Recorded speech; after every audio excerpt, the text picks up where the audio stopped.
Hello, my fellow Americans. I'm delighted to have this opportunity to share with you our recent exploratory trip to Russia. We decided to go there to determine the truth about Russia and Russian people today. Our group of 25 persons traveled to 10 regions of Russia and 15 towns and cities within those regions. This was an attempt to meet as many people as possible to understand how Russians are thinking today. We are not a tour group. We are a citizen diplomacy organization, and this was a citizen diplomacy trip. We started our citizen diplomacy 35 years ago, during the 80s, when the situation was so dire between our two countries that people expected there would be a nuclear war. We are there again today. Hence, this trip was to explore as much as we possibly could and bring back the information to you, our American friends, in order that we can make better decisions and to help our government understand what course to choose in dealing with this very, very important country. On August the 30th, 2018, 25 Americans from 17 cities and 8 states departed America en route to Russia. Upon arriving in Moscow from several different airlines, travelers made their way to the Cosmos Hotel. Most were meeting each other for the first time with suitcases in hand. They began getting acquainted as they were checking in. Ranging in age from 16 to 85, the group began to bond.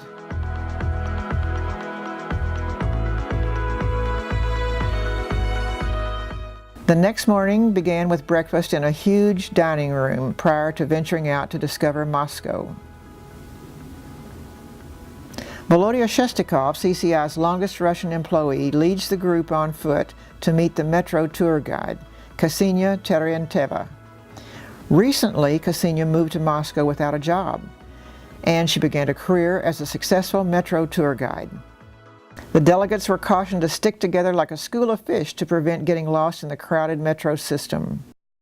Moscow's metro, arguably, is the most beautiful and ornate one in the world. The original stations were begun in 1935, and today they include 180 stations across the city. The early metro stations are decorated with mosaics and bronze sculptures, and they depict the history and culture primarily of the Soviet era.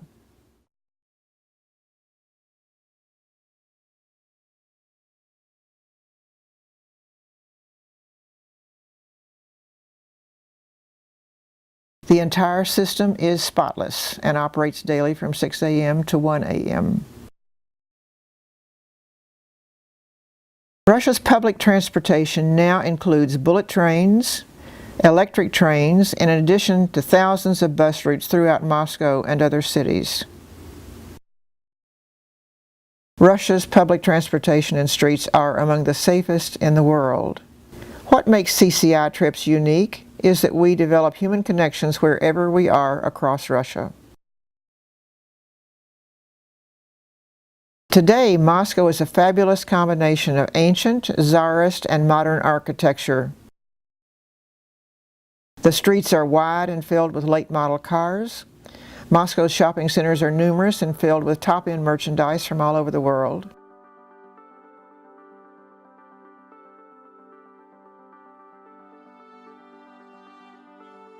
And the Kremlin is centerpiece that sits in the heart of Moscow, and it is the city's top attraction.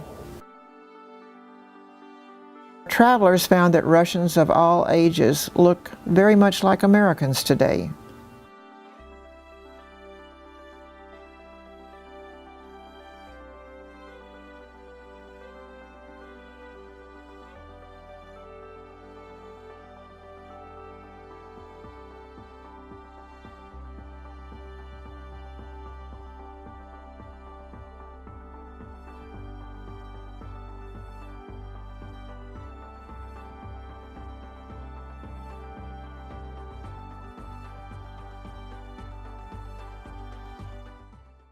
On this trip, we met Russian experts and journalists, among them Vladimir Posner, who is Russia's #1 TV icon.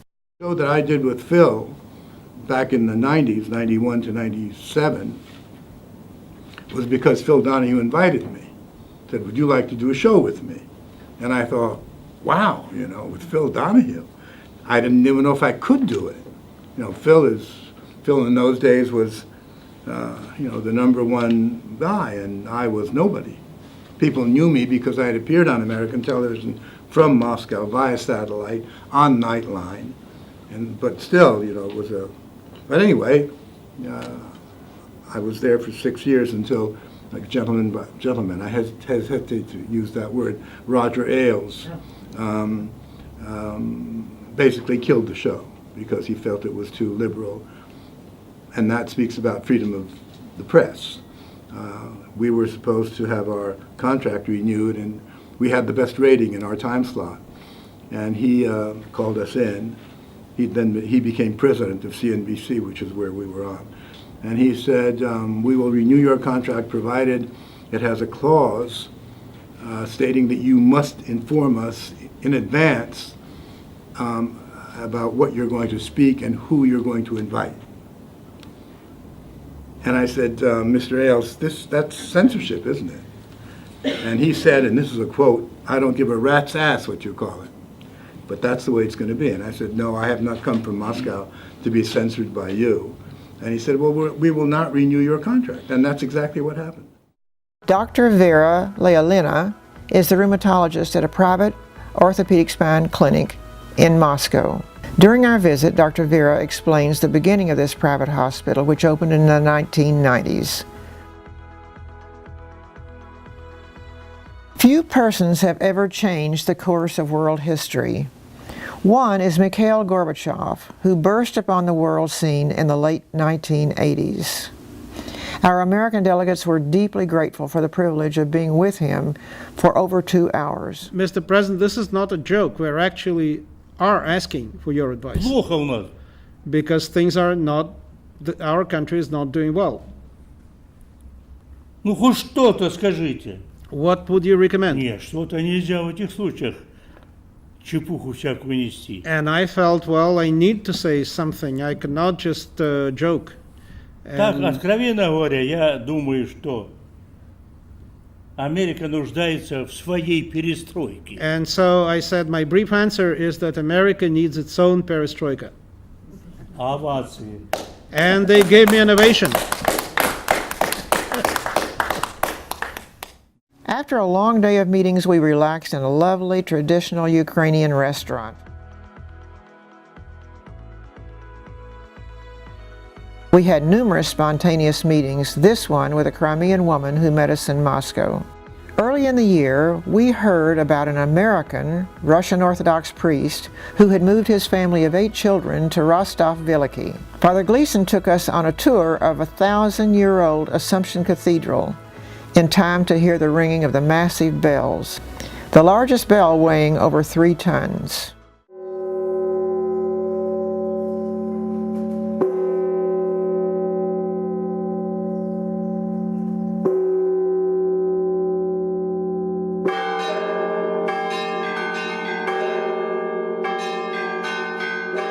Father Roman, assigned to the cathedral, took us on a tour of the interior, which is now being restored.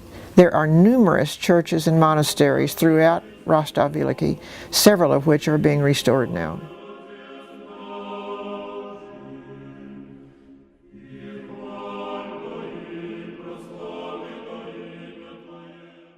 Our Yaroslavl coordinator, Vitaly Priboyshensky, a business owner and art collector, took us to the countryside to visit a site of natural spring waters, which are considered by locals to be healing. We also visited the ruins of an old Orthodox seminary while there. Later, Vitaly took us to Dara, a youth hostel which is affiliated with America's YMCA. The director and staff treated us to a delicious lunch of Russian delicacies. Nikolai Kurokin, the director of Dara, visited Philadelphia many years ago and learned about their large chapter of our YMCA and was inspired to bring the idea back to Yaroslavl. Later on, we came upon a school as classes were letting out and met 3 lovely young girls who spoke English. Yaroslavl is a town of 600,000 people situated on both sides of the Volga River. At the end of the day, we visited Vitaly's business where we found, to our surprise, hundreds of exquisite canvases painted by local artists. His partner surprised us with a wonderful Russian dinner, after which she sang a number of love ballads. Discussions about the future of our 2 countries developed where all at the table shared deep concern and a hope to be active in developing constructive relations. Anatoly Shestakov, a CCI alumnus since 1990, gave us a tour of his factory, which manufactures large valves for Russia's oil pipelines. We toured the large construction site and afterward met Anatoly's young staff in his corporate office, where we engaged in lively conversation about a number of issues.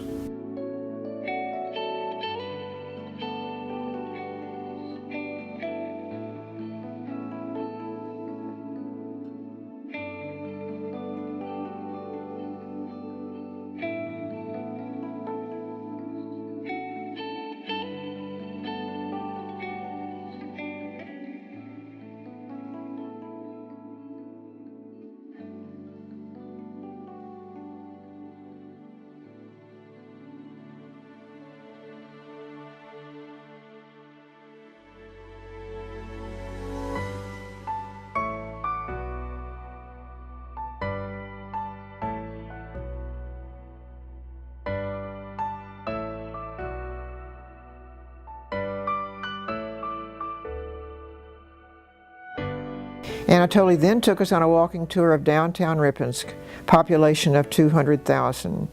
Note that even in small towns like this one, Tsarist architecture is prevalent in all of the city centers. Today, these cities have been beautifully restored. Last, Anatoly took us to his dacha, where he and wife Lena relax in nature. This country house was well designed with bedrooms, a sauna, a pond with fish, and a sizable vegetable garden just out their door. Rifat Kudashev, a successful Saratov businessman, and his wife learned of CCI's program and offered to home host 3 Americans coming to Saratov.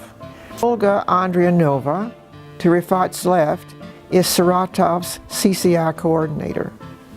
The 3 Americans in the center of this photo are Mike Abkin, Louise Carr, and Nancy Madison. They are pictured here with their 5 young Russian guides. Saratov is a city of near 1 million people. It manufactured armaments during the Soviet years and has had fewer connections outside of Russia than other Russian cities. All 3 Americans were involved with nonprofit programs in the United States. Hence, they were very interested in Saratov's NGO sector. Krasnodar is hailed as Russia's easiest city in which to start businesses. Natasha Ivanova, CCI's director for 20 years, is shown addressing people's diplomacy. Pamela Tetrarenko from Texas is seen here addressing the group. Bill Headley from Georgia and Pam met with students and faculty at the Kuban State University. Next, they learned about Krasnodar's Cultural Museum. Multiple dishes of Kuban foods were offered to our American visitors. Pam and Bill met the Kuban Tatars for a lively presentation of Tatar dance in which they participated. The going away party for Pam and Bill was a wonderfully celebrated affair for all. Victor Alexiev, CCI's coordinator in Cougar, met Virginia Aycock, Frank, and Yvette Renner at the airport with a homemade CCI sign. This lovely region out in the Ural Mountains is a must to visit. Again, classical architecture dominates the center of these cities. As with all Russian cities, rivers run through them with population centers on both sides of the river. Victor is an educator who provided opportunities for his students and teachers to meet and ask questions of our travelers.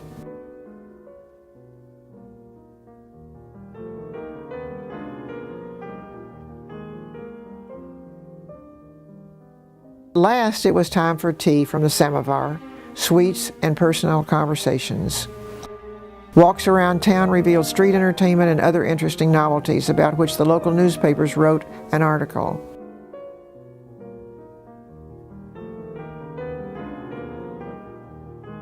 Their final departing was full of gratitudes and emotions.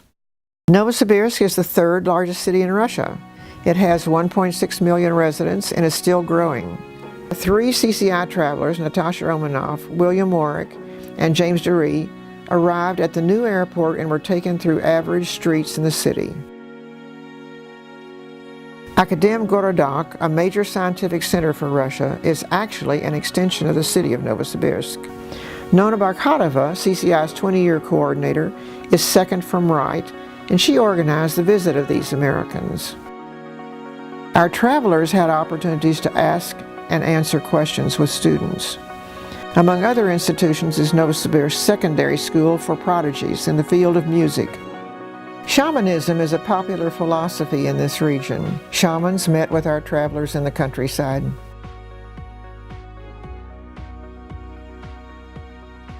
Irkutsk is approximately 2,200 miles from Moscow. It's an hour from the Great Lake Baikal. So we sent Catherine Spanos, a lawyer specializing in water issues, and her husband George, a civil attorney interested in the environment. They were glad to go far into Siberia and also learn more about Lake Baikal, which was considered endangered in the most recent past. Joe Marcinkowski was the third in the delegation. Vladimir Karelin, president of the Irkutsk Rotary Club, wrote CCI asking if his city could host Americans in the future. This was perfect timing. The September group was already in planning stages. Crimea has been considered the jewel of Russia since Catherine the Great in the late 1700s. Crimea has been Russia's only warm water port since the 1700s. Fierce forces were taking over Kiev's Maidan with Western support. Crimeans were greatly worried they would be next. A Crimea-wide referendum was conducted to stay with Ukraine or to join Russia. The vote was 97% to join Russia. Tanya explained those days to our Americans. Crimea had deteriorated under Ukraine for 20 years. Their infrastructure had had no upgrades. After rejoining Russia, infrastructure programs began. Roads turned into highways. New residential housing replaced dilapidated Soviet construction.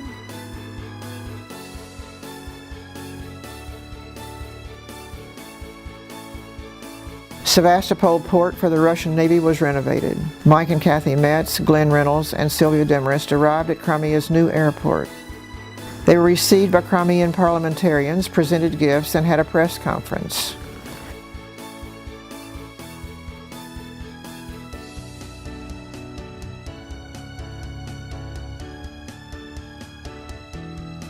They visited the Levadia Palace, where FDR, Churchill, and Stalin redrew the post-World War II map. School kids bid Americans farewell. Sunrise over Crimea is symbolic of how Crimeans feel now that they are connected with their centuries-long roots with Russia. We took an overnight train to get to St. Petersburg, the cultural capital of Russia.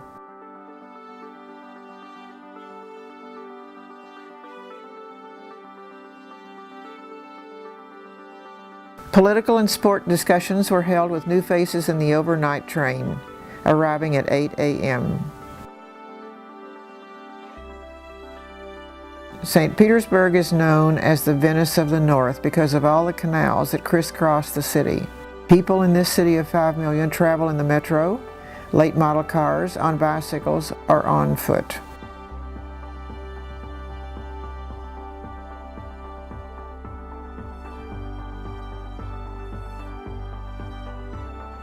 St. Isaac's, one of the largest cathedrals in the world, previously a museum, is again a place for religious services. Vadim Vasilyev, a CCI alumnus, invited us to his cold weather clothing business to discuss a range of issues with successful CCI alumni who are local entrepreneurs.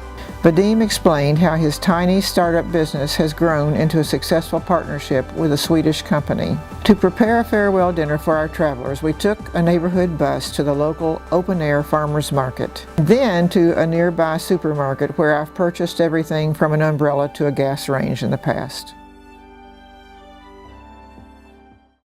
During the siege of Leningrad, the Nazis barricaded and bombed the city from September the 8th in 1941 to January 27, 1944. No food or supplies could get in. Thousands starved during the winter when the temperature dropped to 40 degrees below centigrade. 1.4 million were evacuated, and the death toll was estimated to be 1.5 million.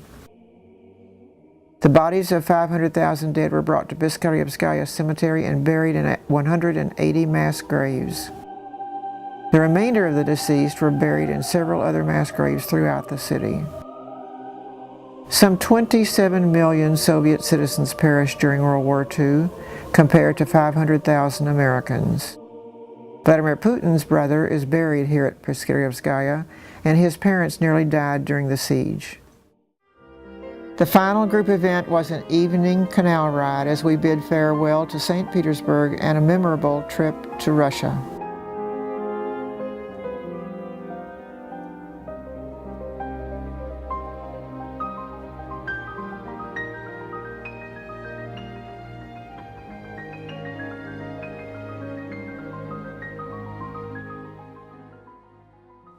After viewing this film, we hope that you will be interested enough in what's going on in Russia to consider going there yourself and having conversations with these people yourselves. Only then will you be able to understand what kind of society they have, what they feel about themselves, what we can capitalize on between the two countries, and how we can work toward a peaceful future in the world. I thought this trip to Russia was an incredible opportunity, an eye-opener, really a transformative kind of thing. And I urge other people to go to Russia. Find out for yourself. That's an excellent point. Don't believe what you're told. Go see for yourself. I'd like to add one thing to what Jim said about go to Russia and see for yourself. Don't just go to Russia and do a St. Petersburg, Moscow tour. Go with CCI, because Sharon, Yes. over 30 years, has developed a Rolodex of contacts that is just extraordinary. Every day, we were with 1, 2, 3, or more people revealing to us perspectives and insights on Russia that you would never get on any kind of tour group. So go on a CCI tour, a CCI trip specifically is what I would recommend. There's nothing like it. My wife and I travel all the time, and we've never had an experience like we had there. Well, actually, the most dramatic and surprising thing for me was how rewarding it was to be with the other 24 citizen diplomats. This is not to denigrate the experience of seeing Russia, but the people I traveled with, I mean, this was incredibly uplifting for me. All the people were earnestly curious about the truth of Russia. First of all, that's 24 other people you're traveling with. They're very curious. They want to know the truth. Then they are informed by documents and by videos and other organizations that I didn't know about. I hadn't read these things. They had. And so there was a huge networking opportunity. I just felt like I was swimming in a school of fish they were just every day educating me and also emotionally making me feel great. So it's a wonderful trip, I'll tell you.